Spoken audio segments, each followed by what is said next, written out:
اعوذ باللہ من الشیطان الرجیم بسم اللہ الرحمن الرحیم السلام علیکم پیارے بچوں، امید ہے کہ آپ سب خیریت سے ہوں گے۔ 5ویں جماعت کے طلبہ اپنی اردو کتاب نکالے۔ آج کا سبق ہے دوستی۔ پہلے ہم نئے الفاظ یا لفظ جو اس میں ہیں وہ دیکھیں گے۔ پھولے نہ سمانا، پھولے نہ سمانا کا مطلب ہے خوش ہونا۔ ایک جان دو قالب، ایک جان دو جسم یا گہرے دوست جس کو ہم بولتے ہیں۔ تفریح، تفریح مطلب کسی جگہ پر سیر کرنا۔ صحت افزا، صحت افزا وہ اس جگہ کو بولتے ہیں جو صحت افزا مقام جیسے بولیں گے، وہ جگہ جو صحت کے لیے اچھی ہو، جیسے جنگل ہے کوئی یا کوئی ماؤنٹین ہے کوئی، جہاں ہوا اچھی ہو اس کو صحت افزا مقام بولتے ہیں، جو صحت کے لیے اچھی ہو۔ دوستی، احمد اور ندیم بچپن کے دوست تھے۔ یہ کہانی ہے دو دوستوں کی، احمد اور ندیم کی۔ یہ بچپن کے دوست تھے، دونوں ہم جماعت تھے اور ایک ہی اسکول میں پڑھتے تھے۔ دونوں ایک ہی کلاس میں پڑھتے تھے، ایک ہی جماعت میں تھے اور ایک ہی اسکول میں پڑھتے تھے، ایک ہی اسکول جاتے تھے، ایک ہی کلاس میں تھے۔ دونوں کے گھر پاس پاس تھے اور دونوں کے گھر بھی پاس پاس تھے۔ وہ ایک ہی جگہ پر رہتے تھے، ہمسایہ تھے ایک دوسرے کے۔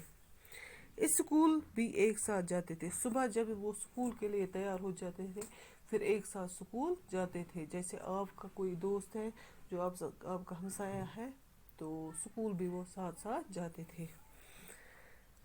پڑھائی ہو یا کھیل کود دونوں ساتھ ساتھ نظر آتے تھے، چاہے وہ پڑھنے میں، لکھنے میں یا کھیل کود میں، دونوں ہر جگہ ساتھ ساتھ جاتے تھے۔ پڑھنے کے لیے بھی، کھیلنے کے لیے بھی ساتھ ساتھ جاتے تھے۔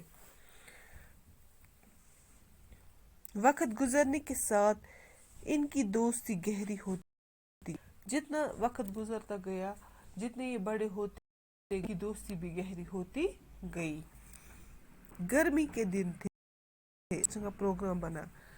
اب جیسے گرمیوں کے دنوں میں آپ اسکول میں ایکسکرشن کے لیے کسی صحت افزا پہ جاتے تھے، ویسے ہی ان کے اسکول میں بھی پروگرام بنا کہ ہم پکنک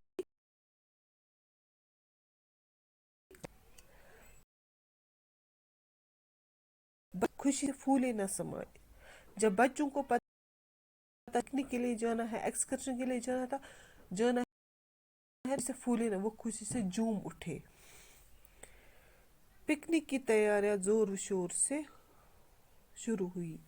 اب ان کو ایکسکرشن پکنک جانا ہے تو یہ خوشی اور تیاریوں میں مگن ہو گئے، کیا ساتھ لے جائیں گے، کیا کریں گے، وہ پلاننگ کرنے لگے۔ لڑکوں نے اپنی اپنی ٹولیاں الگ بنا لی۔ لڑکوں نے جیسے آپ گروپس بناتے ہو، پھر کون کیا لائے گا، کیسے کھائیں گے، کیا کریں گے، تو یہ پلاننگ ہونے لگی تو انہوں نے اپنے اپنے گروپس الگ بنائی، ٹولیاں بنائی۔ احمد اور ندیم نے کچھ لڑکوں کے ساتھ مل کر ایک ٹولی بنا لی۔ احمد اور ندیم انہوں نے بھی کچھ لڑکوں کے ساتھ مل کر ایک گروپ بنا لیا، ٹولی گروپ کو بولتے ہیں۔ پھر آپس میں طے ہوا کہ کون کیا پکوان گھر سے بنا کر لائے گا۔ پھر انہوں نے طے کیا کہ کون گھر سے کیا بنا کر لائے گا، ایک چیز لائے گا، دوسرا چیز، تو انہوں نے اب ایک دوسرے کے ساتھ ڈیسائیڈ یہ کیا۔ دوسرے دن سب لڑکے ہنسی خوشی اسکول پہنچے۔ اب وہ خوش تھے کہ ہمیں پکنک جانا ہے، دوسرے دن جانا تھا، تو سب خوشی سے اسکول پہنچے، وہاں سے ان کو جانا تھا پکنک۔ اسکول کے باہر بسیں کھڑی تھی، وہ ان بسوں میں چڑھ گئے۔ لڑکے ان میں سوار ہوئے، اب یہ لڑکے سوار ہوئے، اپنے اپنے گروپس بنائے، اسی کے حساب سے وہ بیٹھ گئے۔ اساتذہ بھی ان کے ساتھ تھے اور ان کے ساتھ اب اساتذہ بھی بس میں چڑھ گئے۔ بسیں پہلگام کی طرف چل پڑی۔ ان کو جانا تھا پکنک پہلگام۔ اب وہ بسیں اسکول سے نکلی، اب جانا تھا پہلگام۔ احمد اور ندیم بس میں ایک دوسرے کے پاس بیٹھے۔ احمد اور ندیم ایک ہی سیٹ کے پاس بیٹھے، ایک ہی سیٹ پہ بیٹھے، کیونکہ وہ دوست تھے جیسے آپ ضد کرتے ہو اپنے دوست کے ساتھ بیٹھنا، تو یہ خوشی سے ایک دوسرے کے ساتھ بیٹھے، دونوں بہت خوش تھے۔ پہلی بار ایک ساتھ شہر سے دور تفریح کے لیے جا رہے تھے، تو کیونکہ وہ پہلی بار شہر سے دور جا رہے تھے، اپنے جہاں ان کا سکول تھا ان سے دور جا رہے تھے، پہلی بار یہ ساتھ جا رہے تھے۔ بس میں دوسرے بچوں کی طرح بھی وہ بھی آپس میں ہنس کھیل رہے تھے، جیسے دوسرے بچے کھیل رہے تھے ایک دوسرے کے ساتھ، ویسے یہ بھی کھیل رہے تھے، ہنسی خوشی جا رہے تھے، ایک دوسرے کو لطیفہ سنا رہے تھے، گا رہے تھے، ایک دوسرے کو جوکس بول رہے تھے، گا رہے تھے۔ چند گھنٹوں میں وہ پہلگام پہنچ گئے۔ کچھ ہی گھنٹوں کے بعد وہ کہاں پہنچ گئے؟ پہلگام۔ ہنسی خوشی وہ پہلگام پہنچ گئے۔ وہ بہت خوش تھے۔ پہلگام کشمیر کا ایک صحت افزا مقام ہے۔ یہ صحت افزا مقام جو صحت کے لیے اچھا، وہ جگہ جو صحت کے لیے اچھی، جہاں کی آب و ہوا اچھی ہو، کہ یہ کشمیر کا ایک صحت افزا مقام ہے پہلگام۔ اپنی خوبصورت آب و ہوا کی وجہ سے یہ دنیا بھر میں مشہور ہے۔ پہلگام وہ جگہ ہے جو دنیا بھر میں مشہور ہے اپنی خوبصورتی اور اس کی آب و ہوا کی وجہ سے۔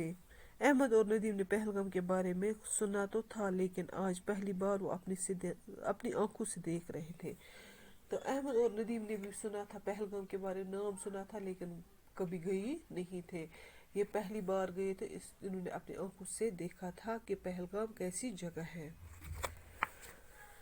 تھوڑی دیر گھومنے کے بعد سب لڑکے کھانا کھانے کے لیے ایک جگہ جمع ہوئے۔ احمد اور ندیم بھی اپنی ٹولی لے کے کھانے کی چیزیں ملا کر بانٹ کر کھانے لگے۔ کھانے کے بعد سب لڑکے مختلف اطراف میں سیر کو نکلے۔ احمد اور ندیم جب تھوڑی دیر کے بعد اب وہ کھانا کھانے کے لیے ایک جگہ جمع ہوئے، جو ان کا گروپ تھا تو وہ انہی لڑکوں کے ساتھ بیٹھے اور وہ چیزیں بانٹ کر کھانے لگے۔ اب کھانا کھانے کے بعد وہ مختلف ڈائریکشنز میں نکلے، کوئی دائیں نکلا کوئی بائیں، تو وہ نکلے کس کے لیے؟ سیر کے لیے گھومنے کے لیے۔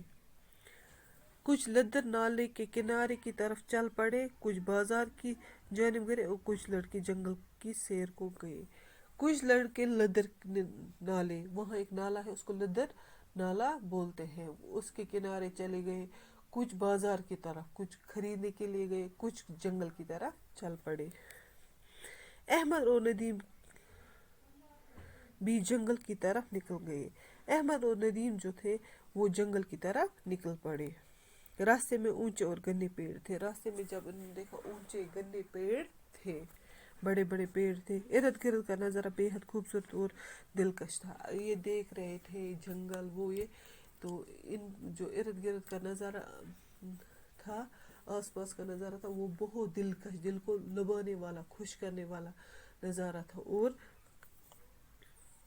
خوبصورت تھا۔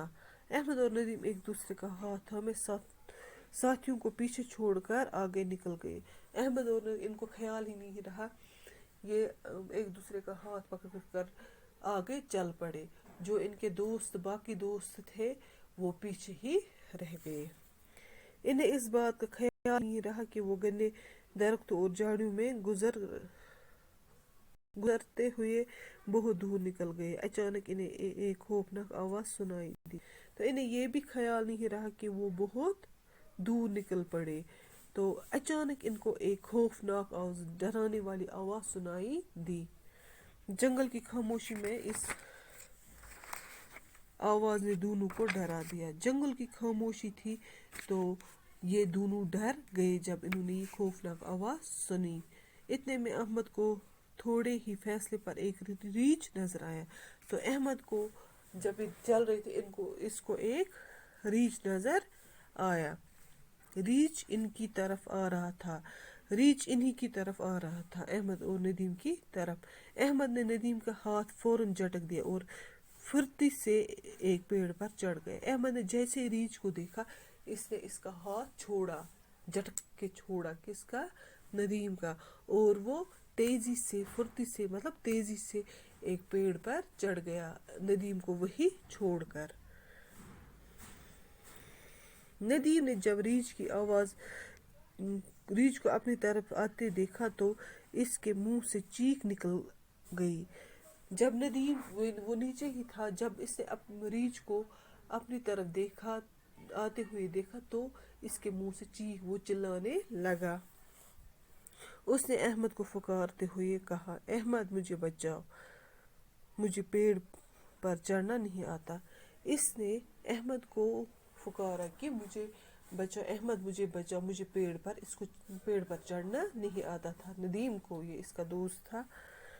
احمد پیڑ سے ندیم کی بے بسی کو خاموشی دیکھتا رہا، لیکن احمد نے اس کی کوئی مدد نہیں کی، یہ اس کو صرف دیکھتا ہی رہ گیا۔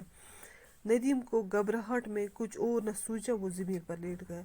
ندیم کو گھبراہٹ میں کچھ نہیں سوجا، اس کی سمجھ میں کچھ نہیں آ رہا تھا، وہ زمین پر لیٹ گیا۔